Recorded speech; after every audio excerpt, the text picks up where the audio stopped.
Bonjour et bienvenue dans Future of Work. Aujourd'hui, nous avons le plaisir d'accueillir Caroline Poissonnier, directrice générale du groupe Baudelaire. Bonjour Caroline. Bonjour Julienne. Comment est-ce que tu vas? Génial, je suis ravie d'être avec toi aujourd'hui. Eh bien écoute, c'est un plaisir de te recevoir. Merci. Est-ce que tu peux nous en dire un petit peu plus sur le groupe Baudelaire? Oui, alors Groupe Baudelaire, c'est une entreprise familiale, un groupe familial créé en 1964 par mon grand-père. Donc tu vois, je suis la 3e génération et j'ai la chance de co-diriger avec mon frère. Alors depuis 50 ans, pendant 50 ans, ça a été un groupe de traitement et de valorisation de déchets. Et depuis quelques années, on a fait le choix de diversifier nos activités et aujourd'hui, on intervient dans 4 branches. Donc bien sûr, toujours l'environnement, mais aussi l'énergie, le commerce et le bien-être. Et aujourd'hui, c'est à peu près 200 millions d'euros de chiffre d'affaires, 900 collaborateurs, repartis, grosse majorité quand même sur les Hauts-de-France, mais on commence à arriver au national. Donc voilà. Intéressant. Et toi, ça a été une évidence toute jeune de reprendre les activités justement du groupe familial? Alors moi, pas du tout. Mon frère, oui. Mon frère est tombé dans la marmite quand il était petit. Moi, je t'avoue que ça, je l'ai pas. C'était ni oui ni non. Tu vois ce que je veux dire? J'ai fait plutôt mes études en me disant advienne que pourra, on verra la vie. Et en fait, après mes études, j'ai quand même décidé de rejoindre l'entreprise familiale parce que pour moi, il y a quand même 2 écoles. Tu sais, soit on rejoint très vite, soit on fait 10-12 ans à l'extérieur et on arrive sur des postes de direction. J'ai pas de religion, il y a des très belles réussites et de très beaux échecs dans les deux. Par contre, moi, je suis intimement convaincue que les membres d'une même famille doivent faire la même chose, tu vois. Et comme mon frère était tombé dans la marmite et que lui, il était en train de dire « je vais arriver dans 1 an ou 2 dans l'entreprise », voilà, moi, j'ai voulu tenter l'aventure aussi en me disant « voilà, je vais essayer 1 an ou 2, je vais voir si ça me plaît ». Le secteur de l'environnement, parce qu'à l'époque, on parlait que de ça. Travailler en famille, puisque là, ça supposait travailler avec mes parents. Mon grand-père était quand même un peu dans l'entreprise, mon frère, voilà, c'était une belle aventure. Et puis, tu vois, ça fait presque 20 ans. Et je suis toujours là, donc très chouette. Et quelles sont, du coup, les spécificités de l'entreprise familiale? Et tu en parlais à l'instant, de travailler à la fois avec ses parents, avec le grand-père qui est encore présent, avec son frère. Ouais. C'est canon, sinon je ne serais plus là. En tout cas, quand c'est bien géré, quand c'est bien amené, quand les rôles sont clairement définis, quand on arrive à se parler, c'est génial parce qu'on est vraiment dans la bienveillance. On sait que notre co-directeur ou que les gens, les associés sont là et qui veulent votre bien, que quand ils vous disent quelque chose, c'est pour votre bien et c'est pour le bien de l'entreprise. Donc on n'est pas dans des jeux là de pouvoir et de manipulation. Oui. Par contre, un des risques, c'est de ne pas se dire les choses et là de rentrer dans des non-dits parce que l'affect... moi j'ai l'habitude de dire, tu sais, moi, mon co-directeur général, c'est le fils de ma mère et le parrain de ma fille, tu vois. Oui. Donc parfois, on a tendance à essayer d'éviter les conflits, donc à pas se dire les choses. Et là, ça peut entraîner des complications, des demi-décisions, des choses qui finalement viennent pourrir l'entreprise. Donc moi, je ne peux que recommander et vivre l'entreprise familiale, mais il faut mettre des garde-fous, réussir à se parler, avoir une vision commune. Il faut que chacun y prenne du plaisir. Et c'est notamment pour ça, on en parlera, que nous, on a décidé de diversifier parce qu'un de nous deux ne prenait plus de plaisir dans l'organisation. Mais quand on a tout ça... c'est génial parce qu'on construit quelque chose qui est fabuleux, qui est un héritage, mais qu'on veut transmettre. On est dans une logique de temps long, on est dans une fierté aussi de responsabilité et de fierté de transmettre quelque chose. Oui, c'est un beau terrain de jeu. C'est un super terrain de jeu. Et comment est-ce que vous avez décidé de piloter du coup le groupe? Est-ce que vous avez utilisé les mêmes approches un peu managériales et philosophies entrepreneuriales que du coup que vos parents? Ou est-ce que vous avez mis de nouvelles choses en place avec une autre façon de voir les choses? On a beaucoup changé le volet managérial par rapport à nos parents, au-delà des métiers, puisque mes parents étaient vraiment sur le volet environnement. Oui. Je pense que ce qu'on a fait avec mon frère, c'est vraiment introduire 2 nouvelles cultures, la culture managériale et une culture financière. C'est-à-dire que auparavant, on était vraiment très top-down. Tu vois, mon père et mon grand-père avaient la vision, ils connaissaient le métier par cœur. C'était je sais où il faut aller, je vous dis où aller, comment le faire, vous y allez, et puis c'est tout. Nous, on a beaucoup introduit d'intelligence collective, on a beaucoup introduit de travail en groupe, de sens, de vision, tu vois, ce qui était un peu moins fait avant en collaboratif pour embarquer les équipes, et de culture financière. Parce qu'aussi, auparavant, le groupe se portait bien. Quand on prenait des décisions, même si elles n'étaient pas bonnes, bon an, mal an, comme la globalité allait bien, tu vois, on avait du mal à reconnaître quand une décision n'était pas la bonne. Et ça, c'est vraiment quelque chose qu'on a essayé de développer, d'introduire une culture financière, parce que si on ne se mesure pas, on ne peut pas s'améliorer, on ne peut pas se rendre compte de nos erreurs. Et ça, moi, quand je suis arrivée dans la boîte, tu vois, il y avait pas de tableau de bord ou très peu, on pilotait un peu, c'est rigolo, mais tu sais, dans les PME familiales, quoi, à la trésor et au chiffre d'affaires, quoi, tu vois, tu voyais un petit peu, est-ce que ça allait, voilà. Donc moi, issue d'une école de commerce, je suis arrivée, il est où le tableau de bord, tu vois. Bon, voilà, donc c'est toute une culture à mettre en place. Et de finance et aussi de droit à l'erreur, tu vois. Nous, on a beaucoup travaillé sur cette notion d'agilité, on l'a introduit dans les valeurs aussi de l'entreprise, c'est de se dire à un moment, il faut prendre des décisions avec les cartes qu'on a dans les mains, il faut prendre la meilleure décision, on n'a pas les cartes des autres, on n'a pas la conjoncture, on n'a pas la géopolitique, on n'a pas les concurrents, enfin voilà. Mais à un moment, si on prend une décision, notre âme et conscience, mais qu'on se rend compte par le pilotage que c'est pas la bonne décision, il faut avoir cette aussi humilité, tu vois, de revenir en arrière et de pivoter. Et ça a été vraiment un très grand chamboulement dans notre société. À la fois ce côté pilotage, cette mesure, parce que forcément, quand on se mesure, on prend le risque de se rendre compte que ça va bien ou que ça ne va pas bien. Et ça, c'est aussi savoir se remettre en question, rebondir, la résilience dont on parle, etc. etc. Donc ça a été vraiment, je pense, les deux principaux changements, indépendamment des métiers, entre la génération de nos parents et celle de Jean-Baptiste et moi. Justement, tu parlais à l'instant de décision. Toi, à un moment donné, tu as dû prendre une décision importante par rapport à justement ta place au sein du groupe Baudelaire. Est-ce que tu peux nous en parler ? Oui, tout à fait. Je parlais tout à l'heure, tu sais, de joie et de plaisir. Jean-Baptiste et moi, on a bossé quasiment 10 ans en parallèle, hein, tu sais, chacun avec nos parents à la direction générale, chacun dans nos forces et dans nos talents, mon frère vraiment dans l'exploitation, puis moi à la communication, aux ressources humaines, à la stratégie, à la gouvernance, très bien. Et puis quand on est arrivés tous les deux vraiment à la co-direction, on a créé quelque chose vraiment de canon. On a, si je devais schématiser, lui était vraiment dedans maintenant. Donc, il s'occupait de l'exploitation, du commerce, de toutes les affaires courantes de l'entreprise. Et moi, j'étais plutôt dehors demain. Donc, sur le volet médiatique, stratégie, construction. Et ça a bien marché pendant quelques années. Mais en fait, on s'est rendu compte avec le temps, tu vois, qu'on s'est un peu désaligné. Lui et moi.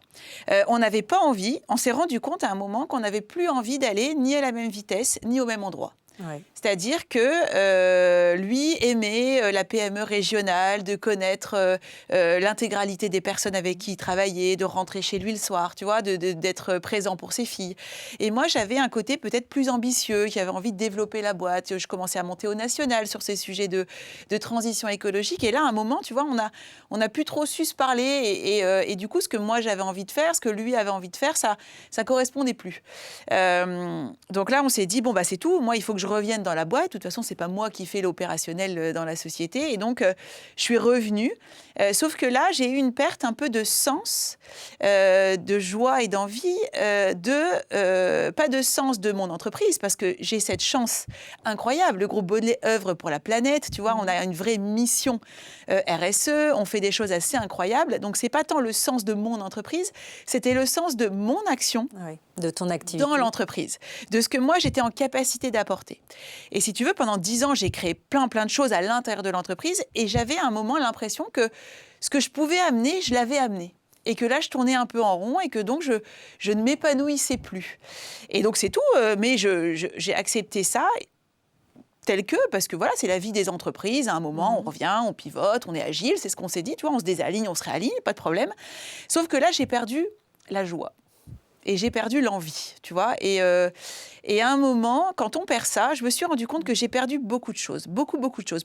Encore plus que ça. J'ai perdu mon empathie, j'ai perdu ma capacité à projeter, j'ai perdu ma capacité à voir les problèmes comme des opportunités. Pour moi, c'était juste une chape de plomb supplémentaire. J'ai perdu mon anticipation parce que finalement, tu vois, je vivais le quotidien. Je me levais, j'allais bosser, je rentrais chez moi. Ça a commencé à se dégrader même sur le plan personnel, parce que quand tu n'as plus, tu vois, en tant que dirigeant, ce feu intérieur, j'ai envie de te dire, parce qu'on parle vraiment de ça, oui. et ben en fait, ça a des répercussions, tout est lié, hein, le pro, le perso. On ne peut pas compartimenter. La vie, on ne peut pas compartimenter tant que ça. Et là, un jour, ce qui s'est passé, c'est que j'ai eu la chance, alors moi je le dis aujourd'hui, la chance, d'avoir un accident de voiture, tu vois, qui aurait vraiment pu être très très grave, vraiment, et dont il ne s'est absolument rien passé. C'est-à-dire que j'ai plié la voiture, mais je suis sortie de cet accident en disant, mais oh, la chance, la chance, la chance, tu vois, ce mot chance depuis est ancré très fort chez moi. Et sauf que ce jour-là, je me suis rendu compte que je ne kiffais plus ma vie, tu vois. Et pourquoi j'ai créé, enfin on va en parler, hein, mais j'ai créé un mouvement qui s'appelle Leader Kiff pour kiffer sa vie de leader. Et là, à partir de ce moment-là, je suis allée voir mon frère en disant, écoute JB, je suis allée voir mes parents en disant, je pense que je vais partir parce qu'en fait, je ne m'amuse plus. Et quand on ne s'amuse plus dans sa vie, en fait, il faut faire autre chose. Et c'est là où on a beaucoup discuté ensemble et où on s'est dit, est-ce que c'est l'entreprise le problème? J'ai dit non. C'est mon action dans l'entreprise. Est-ce que c'est Jean-Baptiste? Est-ce que tu n'arrives plus à travailler avec Jean-Baptiste? Pas du tout. J'adore mon frère, j'adore notre complémentarité. Mais force est de constater qu'on ne veut pas la même chose. Et je ne peux pas, tu vois, le forcer à vouloir ce que moi je veux, parce que c'est lui qui va s'éteindre, en fait. Oui, qui perdrait et le au final, sens. on va avoir 2 ans ou 1 an bien, parce que le temps qu'on bascule de l'autre côté, mais c'est lui qui va se perdre, au final. Et c'est là où on a beaucoup travaillé, on s'est fait beaucoup accompagner, et on a pris des décisions, tu parlais de choix, hein, de dire, bah, du coup, on va diversifier notre groupe, et on va remettre du sens, de la joie, du plaisir pour tous les deux. Et c'est là où on a créé 3 nouvelles branches d'activité, en plus de l'environnement. On a créé... Alors, pourquoi on a 3 autres branches? La deuxième, c'était aussi un métier historique. Je ne veux pas rentrer dans le détail, mais on a toujours eu, dans notre famille, une activité qui faisait de la fourniture industrielle, mais dont on ne s'est jamais vraiment occupé, tu vois, qui a vivoté pendant 30 ans. Et on s'est dit, bah, quitte à développer, on va retravailler cette branche. Donc ça, c'est la deuxième, c'est le commerce. Et ensuite, on s'est dit, puisqu'on rentre dans cette aventure, autant faire quelque chose, tu vois, qui correspond vraiment à nos personnalités, à nos convictions, tu vois, à notre kiff, quoi, finalement. Et JB a toujours été très branché enviro. Il a voulu aller plus loin sur l'énergie. Donc, c'est pour ça qu'on s'est diversifié dans l'énergie. On fait du photovoltaïque et tout un volet aussi sur la sobriété énergétique. JB vraiment adore cette partie-là. Donc, c'est ce qu'on fait. Ça nourrit son sens. Ça nourrit son sens. Et puis moi, j'ai créé une branche bien-être. Alors que certains se sont dit, mais qu'est-ce qu'ils font là-dedans? Qu'est-ce qui se passe? Elle a fumé la loin des premières activités. Très loin des premières industriel. activités. Et qui restera une branche, tu vois, plutôt un supplément d'âme au groupe. Je veux dire, on ne sera pas dans les mêmes niveaux de rentabilité, de chiffre d'affaires, voilà, mais qui pour moi est vraiment très important parce qu'elle donne du sens à mon action et à ma vie, si tu veux, tu vois. Au sens de prendre soin de soi pour être en capacité de prendre soin des autres.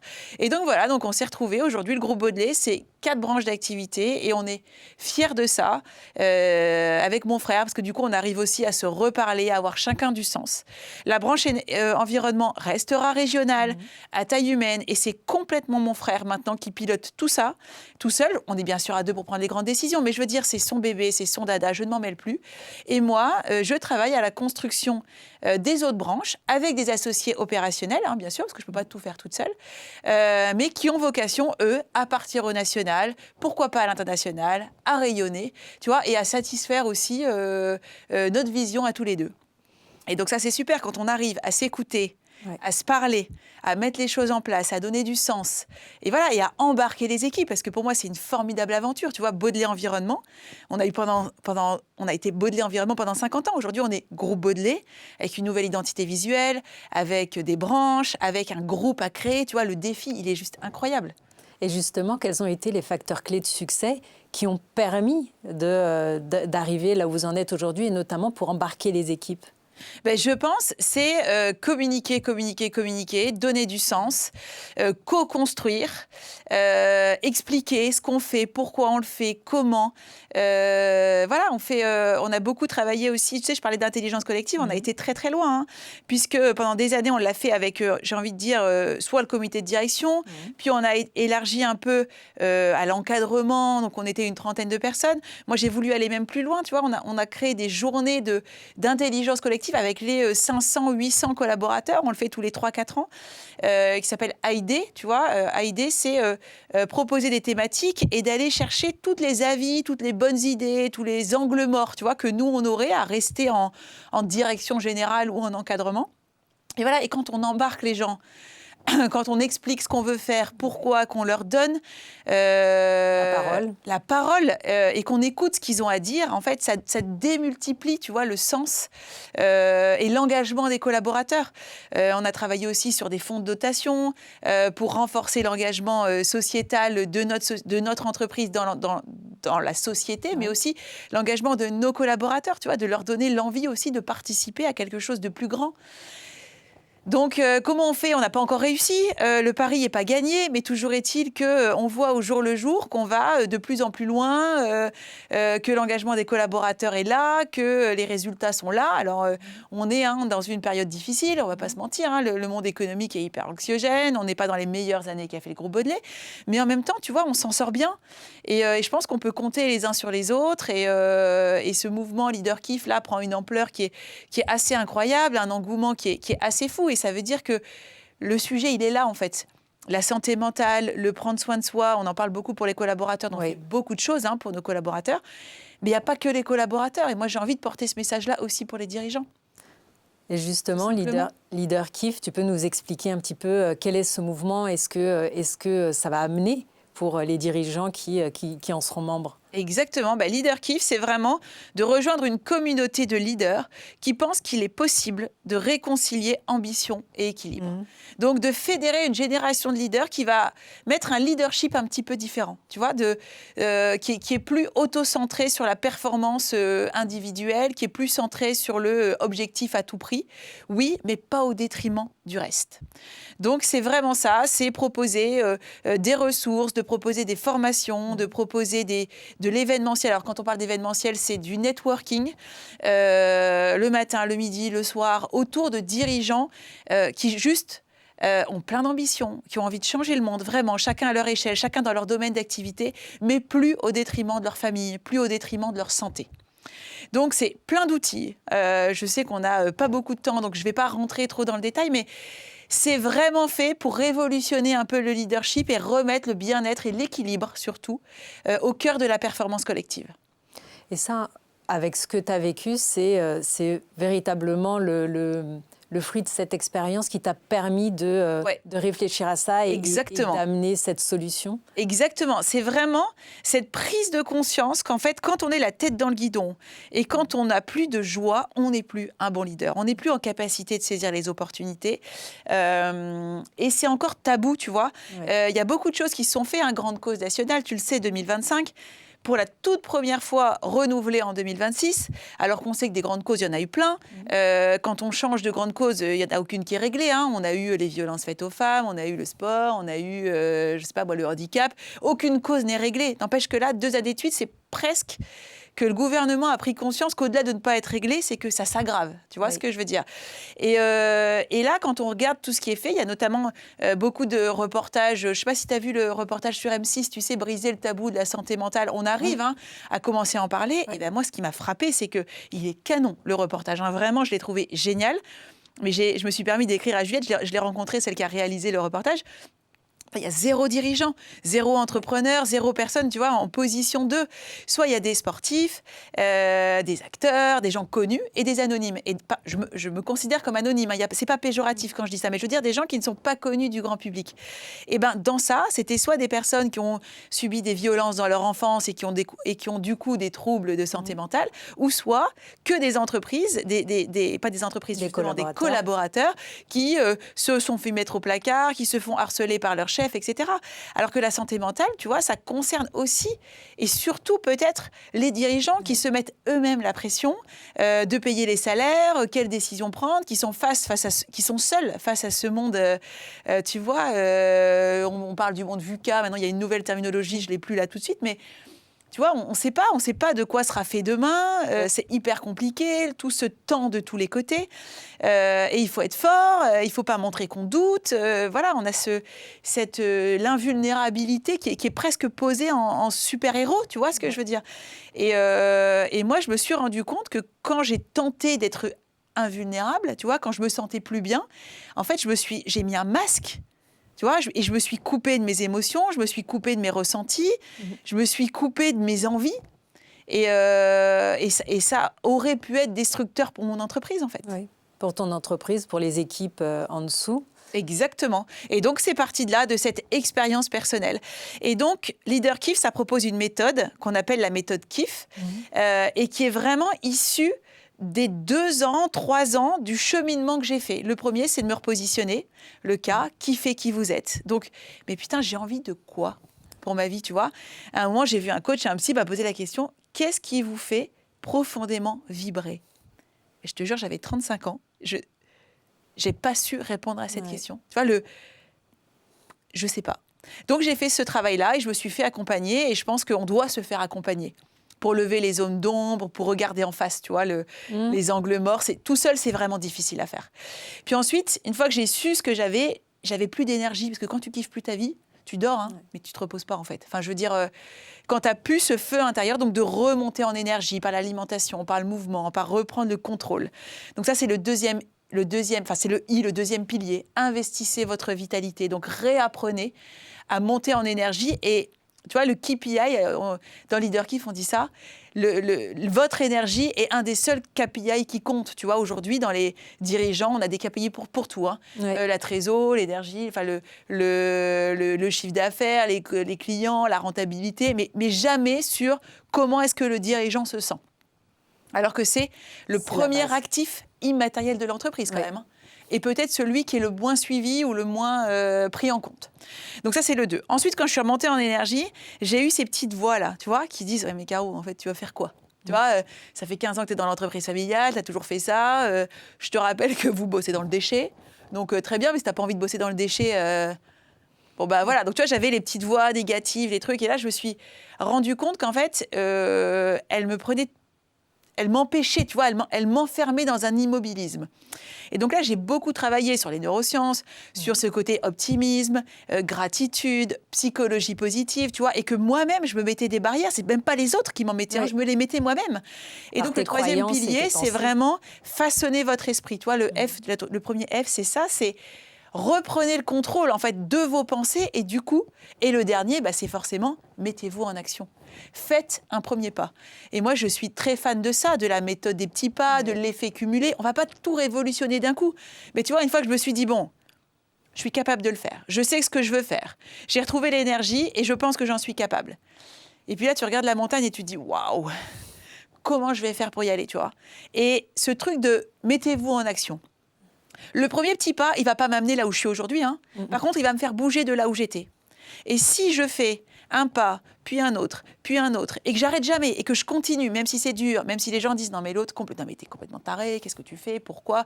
Des critiques, j'en ai essuyé. Hein. Tu sais, quand t'es patron de TI et que tu te mets à parler de santé mentale, alors il y en a qui applaudissent, hein, mais il y en a plein qui applaudissent pas, hein, et qui surtout sont soit en retrait, soit même en critique ouverte, si tu veux. Qui attendent le moment exactement. Et là, c'est de réussir à mettre tout ça et à le garder dans le temps et à dire je suis parfaitement alignée avec ce que je fais, avec ce que je dis, avec ce que je suis. Oui, tout n'est pas parfait, mon entreprise n'est pas parfaite, je suis loin d'être parfaite, mais à un moment, je suis alignée avec ce que je suis, avec ce que je pense, et j'ai envie de sensibiliser les leaders. Parce qu'aujourd'hui, il y a très peu de dirigeants qui s'engagent. Vraiment, tu vois, pour le leadership, on parle d'authenticité, on parle encore assez peu de vulnérabilité ou d'alignement voilà. Et donc aujourd'hui, moi j'ai envie d'être le chef de file, le porte-parole des dirigeants qui pensent que le leadership demain se fera autrement. Et donc voilà. Et donc cette méthode Kiff, elle est le reflet du cheminement que j'ai fait. J'ai dit je vais aider moi les dirigeants qui en ont envie ou besoin. Donc pour eux, avec des parcours digitaux même, puisque l'idée c'est de les accompagner dans leur démarche, mais surtout de proposer à ces dirigeants des formations dans leur entreprise à destination des COMEX et des CODIR. Parce que tu sais, le game changer, il viendra des dirigeants et il viendra des leaders, parce que c'est eux qui ont cette capacité à faire changer la culture d'entreprise, tu vois, à autoriser, à louer des budgets de formation et à dire on peut travailler autrement en prenant soin de nous et du coup en prenant soin de nos équipes, en aidant nos équipes à identifier leurs signaux faibles, en aidant leurs équipes à gérer le stress, tu vois, et à avoir parce qu'il y a des leviers, il y a des tips assez faciles quand on sent les signaux qui arrivent. Si on les prend tout de suite, c'est plus simple que si on attend. C'est beaucoup plus simple. Et donc, d'en avoir conscience, de travailler un petit peu différemment, ça change vraiment la donne. J'en suis convaincue. Qu'est-ce que tu donnerais, toi, comme conseil à des jeunes qui ambitionnent de reprendre des directions d'entreprise ou de développer leur propre entreprise et qui se posent des questions, qui hésitent? Alors, j'ai une casquette aussi Business Angel dans ce que je fais. Et je ne peux que, donc forcément j'y crois, et je ne peux que inciter ceux qui hésitent de dire allez-y. Mais ce que j'essaie d'apporter moi en tant qu'associé, enfin Business Angel, parce qu'en Business Angel on n'est pas opérationnel, hein, mais c'est vraiment de leur dire allez-y avec vos tripes, mais prenez soin de vous en fait. Parce qu'encore une fois, pourquoi beaucoup de startups pètent au vol? C'est que soit ils ne sont pas bien entourés, soit ils veulent tout faire tout de suite trop vite. Et parfois, c'est ça qui pêche. C'est qu'en fait, à un moment, ils s'épuisent. Il n'y a plus d'énergie, ils veulent aller trop vite et prendre du temps, bien s'entourer et projeter le truc sur le temps long. Il n'y a que ça de vrai, en fait. Alors, ça ne veut pas dire que tout va réussir, mais ça veut dire que pour faire des grandes choses, il faut du temps. Et que pour avoir du temps, il faut prendre soin de soi. Donc, c'est allez-y. Alignez-vous avec ce que vous êtes. Faites en votre âme et conscience. Soyez résilients. Parce qu'en fait, c'est pas parce que ça marche pas tout de suite que ça va pas marcher. Au contraire. Combien de dirigeants, hein, tous ceux qui osent en parler, disent j'ai réussi du jour au lendemain, mais j'ai mis 10 ans à réussir du jour au lendemain. On en a déjà parlé. Hein. Et donc, c'est pas parce que le marché réagit pas tout de suite. C'est pas parce qu'on n'y arrive pas tout de suite. Soyez humble, ayez conscience, entourez-vous et surtout, prenez soin de vous. Aujourd'hui, quelle est la nouvelle Caroline, directrice générale du groupe Baudelaire, forte de toute cette expérience? J'aurais du mal à dire à cette question, mais elle est beaucoup plus rayonnante. En tout cas, il y a beaucoup de gens qui me le disent, tu vois, d'où tu tiens cette énergie-là. Alors, j'ai toujours eu un peu d'énergie, mais elle est complètement décuplée parce que, tu vois, elle vient de l'intérieur, en fait. Elle est vraiment intrinsèque. Et aujourd'hui, je suis là et je suis contente de pouvoir dire, d'amener, de porter ce message. Et dans mon entreprise, ça percole. C'est-à-dire que les gens, tu vois, indirectement, on a beaucoup plus de facilité de recrutement parce que les gens s'identifient, parce qu'ils ont envie de travailler pour des entreprises